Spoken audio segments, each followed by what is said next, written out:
Hello বন্ধুরা, আসসালামু আলাইকুম। আশা করি সকলেই ভালো আছেন। তো আজকে আমি আপনাদেরকে দেখাবো কিভাবে টেলিগ্রামের কপি লিঙ্ক তৈরি করতে হয়। তো আশা করছি সকলেই সম্পূর্ণ ভিডিওটি শুরু থেকে শেষ পর্যন্ত দেখবেন। তো টেলিগ্রাম কপি লিঙ্ক তৈরি করার জন্য ফার্স্ট আপনারা টেলিগ্রাম অ্যাপসটি ওপেন করে নেবেন। তো আমি টেলিগ্রাম অ্যাপসটি ওপেন করে নিলাম। ওপেন করে নেওয়ার পর উপরে দেখতে পাচ্ছেন ডান কর্নারে থ্রি ডট লাইনে ক্লিক করে দিবেন। এখানে ক্লিক করার পর নিচে দেখতে পাচ্ছেন সেটিংসে ক্লিক করে দিবেন। সেটিংসে ক্লিক করার পর নাম্বারের নিচে দেখতে পাবেন লেখা আছে নোন।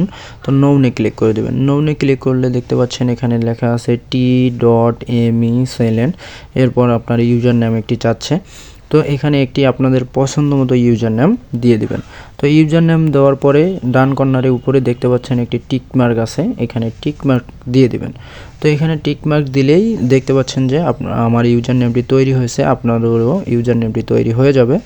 তো এটা যদি কাউকে সেন্ড করতে চান তো এখানে টেপ করে ধরলে কপি হয়ে যাবে।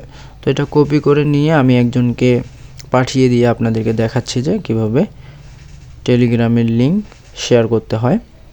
তো আমি মেসেঞ্জারে একজনকে সেন্ড করে দিব, আপনারা যাকে দিতে ইচ্ছে তাকে দিয়ে দিবেন। তো আমি এখানে একজনকে দিয়ে দিচ্ছি। তো এখানে দেওয়ার পরে যেটা কপি করে নিয়ে আসছিলাম এটা আমি এখানে পেস্ট করে দিলাম, আপনারাও পেস্ট করে দিবেন।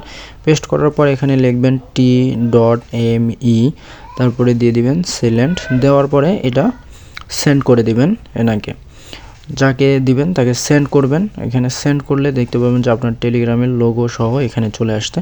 তো যদি সে এখানে টাচ করে তাহলে আপনার টেলিগ্রামের সঙ্গে অ্যাড হয়ে যাবে। আশা করি সকলেই ভিডিওটি ভালোভাবে বুঝতে পারছেন। সকলেই ভালো থাকবেন, সুস্থ থাকবেন এবং অবশ্যই আমার ইউটিউব চ্যানেলটিকে সাবস্ক্রাইব করে রাখবেন আরও নতুন নতুন ভিডিও পাওয়ার জন্য।